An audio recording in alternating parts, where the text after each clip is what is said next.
तो कहानी के शुरू में हम एक बड़ी सी शिप को जलता हुआ देखते हैं जिसमें काफी ज्यादा आग लगी हुई थी। उसी शिप के पास से एक छोटी कश्ती गुजरती है जिसमें 4 लोग बैठे कहीं पर जा रहे थे। उनके पास कुछ सामान भी था, पर तभी अचानक से उनकी कश्ती पानी में किसी चीज से टकरा जाती है और चलते चलते रुक गई थी। अब उन चारों में से एक आदमी पानी में नीचे की तरफ देखता है, पर अचानक से उस समंदर से बहुत ही खौफनाक हाथ निकलता है जो उस आदमी को खींचकर अपने साथ ले गया था और उन लोगों का सामान भी पानी में गिर जाता है। अब आखिर उन लोगों के साथ हुआ क्या था कोई भी नहीं जानता। आगे कहानी में हमें एंटोनियो नाम का एक आइलैंड दिखाया जाता है जिधर वहाँ की लाइट हाउस में एक लड़की बैठी सबको ये बता रही थी कि हमारे फोर फादर्स यानी कि हमारे बुजुर्गों की मूर्तियाँ बनाई गई हैं, क्योंकि उन्हीं की कुर्बानियों की वजह से आज ये शहर बसा हुआ है और बहुत अमीर भी है, जिनमें से एक तो मेरे दादा के दादा थे। अब ये लड़की जो लाइट हाउस में बैठी रेडियो पर सब कुछ बता रही थी, इसका नाम स्टीव था। आगे हम उन बुजुर्गों के स्टैचू मूर्तियों को देखते हैं और ये आइलैंड भी इन्हीं बुजुर्गों की नस्लों से चल रहा था, यानी कि इनके बच्चे यहाँ पर आबाद थे।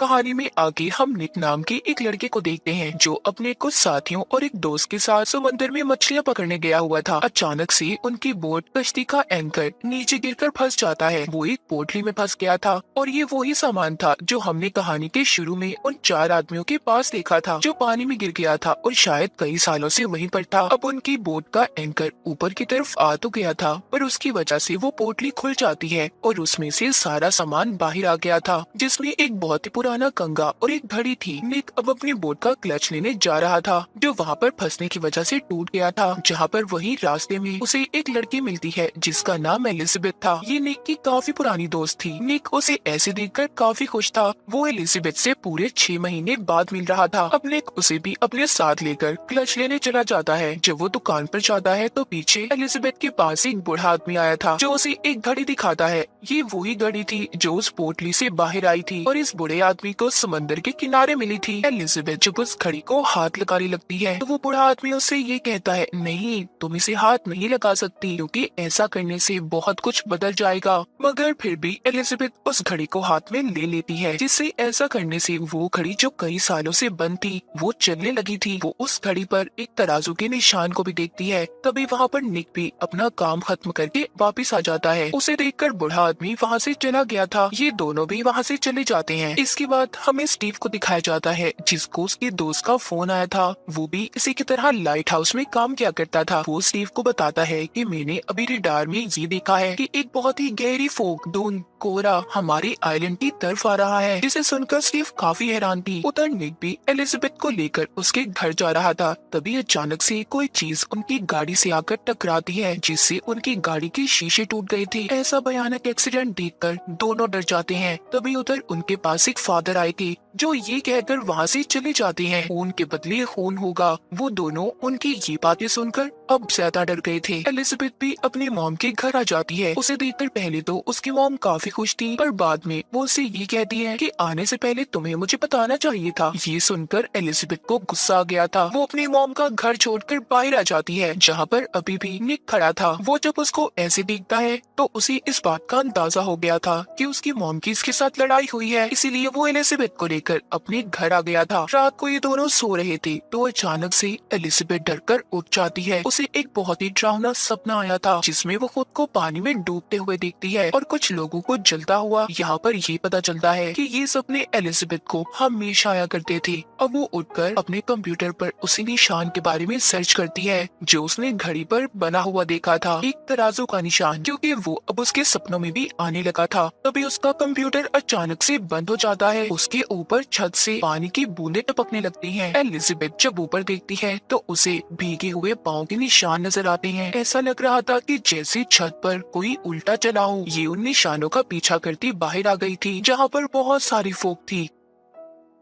उस फोग ने एलिजाबेथ को चारों तरफ से घेर लिया था। अचानक पीछे से निक भी आ जाता है जो उसे दोबारा से घर के अंदर ले गया था। दूसरी तरफ हम निक के दोस्तों को देखते हैं जो उसकी बोट लेकर समंदर में अपनी फीमेल फ्रेंड्स के साथ पार्टी कर रहे थे। उधर भी उनकी बोट के चारों तरफ फोग आ जाती है। निक का दोस्त मदद के लिए राब्ता करता है, पर बहुत ज्यादा धुंध और ठंड की वजह से किसी से भी राब्ता नहीं हो पा रहा था। अब तभी उनकी बोट की सब चीजों में धमाके होने लगते हैं। निक का दूसरा दोस्त जब इंजन को चेक करने जाता है तो बाहर वो आकर देखता है कि एक बहुत बड़ा शिप है जिसमें कुछ लोग भी हैं। ये उसी शिप को दिखाने अपने दोस्त को बुलाता है, पर जब वो उधर आया था तो उधर कोई भी नहीं था। तभी कोई चीज आकर उनकी बोट पर हमला कर देती है, जिस वजह से उनके साथ जो 2 लड़कियां थी उनकी मौत हो गई थी। और उसके बाद एक चाकू आकर निक के दोस्त की आंख में लग गया था, जिससे वो भी बेचारा मौके पर ही मर जाता है। क्या चीज थी जो सबको नुकसान पहुंचा रही थी? कोई स्पिरिट, आत्मा, कोई भी नहीं जानता था। अगले दिन निक को उसके अंकल की कॉल आती है। वो उसको बताती है कि तुम्हारा दोस्त कल रात से घर पर नहीं आया, मतलब ये उसके दोस्त के डैड थे। वो तुम्हारी बोट को लेकर दोस्त के साथ पार्टी करने गया था। ये सुनकर निक अब एलिजाबेथ को लेकर एक कश्ती में अपने दोस्त को ढूंढने जाता है, जिधर उन्हें समुद्र में उनकी बोट तो मिल गई थी, पर जब वो उसके अंदर जाकर देखते हैं बोट की हालत बहुत खराब थी, जिसे देखकर दोनों को ये बात तो पता चल गई थी कि यहाँ पर कुछ ना कुछ जरूर गड़बड़ है। जब ये बोट को देखते हैं तो निक को अपने एक दोस्त की लाश मिल गई थी, और साथ ही समुद्र में नेट के अंदर उन 2 लड़कियों की लाशों को भी देखता है। एलिजाबेथ जब थोड़ा और बोट को चेक करती है तो उधर निक का दूसरा दोस्त मिलता है जो फ्रिज में बैठा था। दरअसल ये रात होने वाले हादसे से डरकर यहाँ पर छुपा हुआ था। निक का दोस्त उसको बताता है कि बहुत ही गहरी फोग ने हमारी बोट को चारों तरफ से घेर लिया था। हमारे एक दोस्त और 2 लड़कियों को भी उसी ने मारा है। यहाँ पर कोई भी उसकी बात पर यकीन करने के लिए तैयार नहीं था। अब निक को बोट से एक कैमरा भी मिला था, जिसको वो लेकर एलिजाबेथ को दे देता है और उसे उसको संभालने का कहता है। साथ ही ये भी कहता है कि शायद हमें इस कैमरे से कुछ पता चल जाए कल रात आखिर किस चीज ने हमारी बोट पर हमला किया था, क्या पता इसमें कुछ रिकॉर्ड हो। अब एलिजाबेथ निक की बोट हाउस में बैठकर उस कैमरे की रिकॉर्डिंग को देख रही थी, जिसे देखकर उसे ये पता चलता है कि उनका दोस्त सच कह रहा था। उन पर रात किसी फोग ने ही हमला किया था,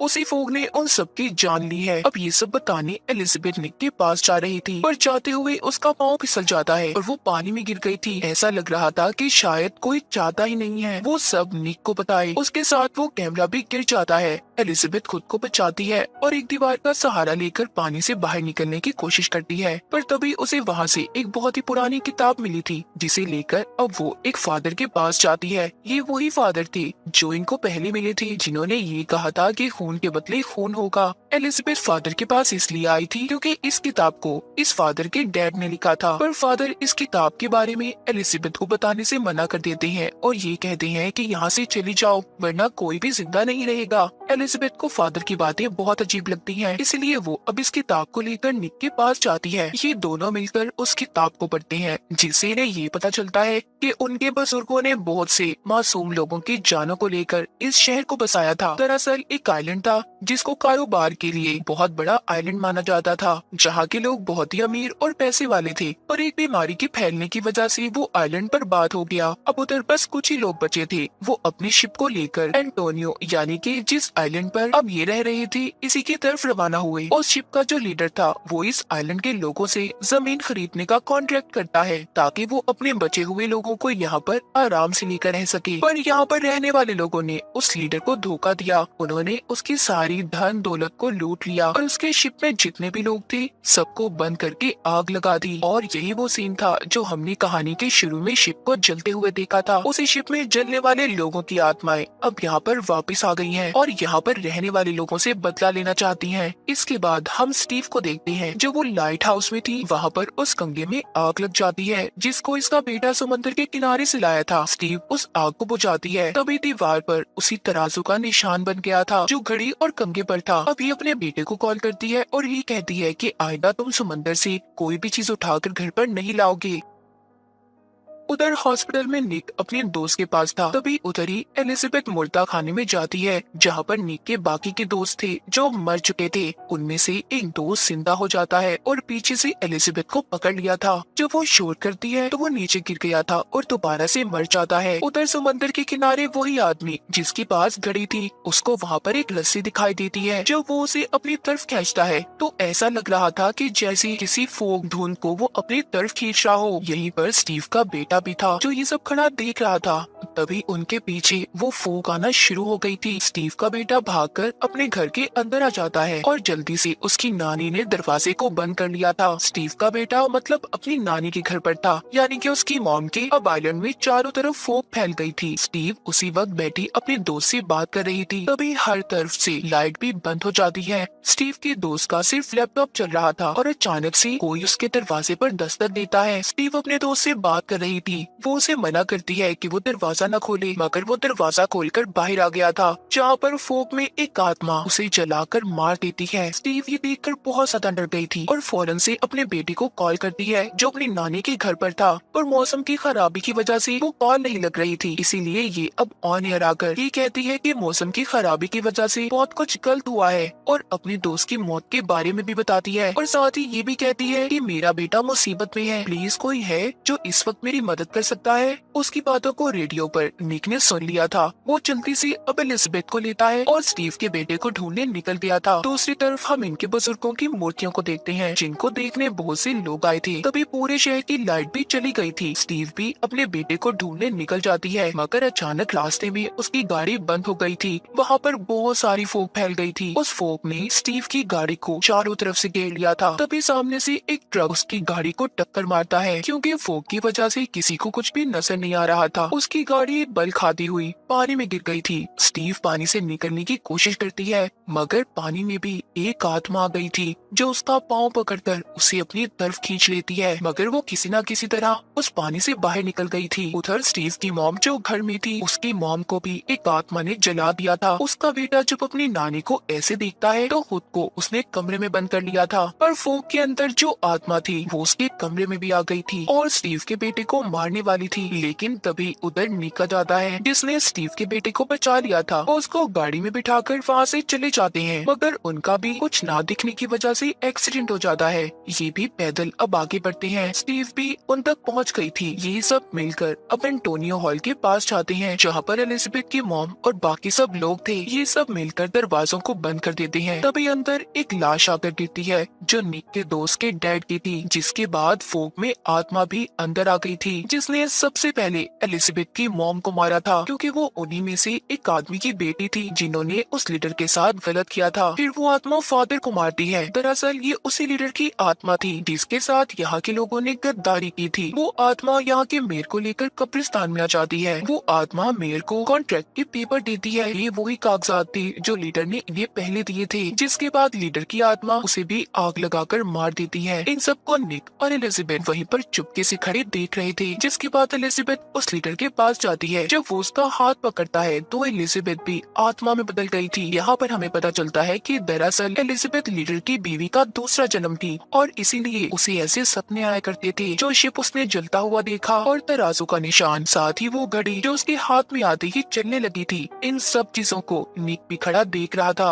और देखते ही देखते सब कुछ गायब हो जाता है। इसके बाद हमें अगले दिन का सीन दिखाया जाता है, जहाँ पर स्टीव अपने बेटे के साथ बैठी लाइट हाउस में रेडियो पर बात कर रही थी। वो सबको बता रही थी कि कल क्या हुआ था और ये सब कुछ क्यों हुआ कोई भी नहीं जानता, पर हाँ, सब अपनी गलतियों की वजह से मारे गए, और हर चीज अपना बदला लेने वापस जरूर आती है। यानी कि खतरा अभी टला नहीं था। निक भी उस किताब को समंदर में फेंक देता है जो एलिजाबेथ को मिली थी, इसी कोशिश में कि शायद अब ये मौत वाली फोक दोबारा इनके शहर में नहीं आएगी। और इसी के साथ ही खतरनाक फोक की कहानी यहीं पर खत्म हो जाती है।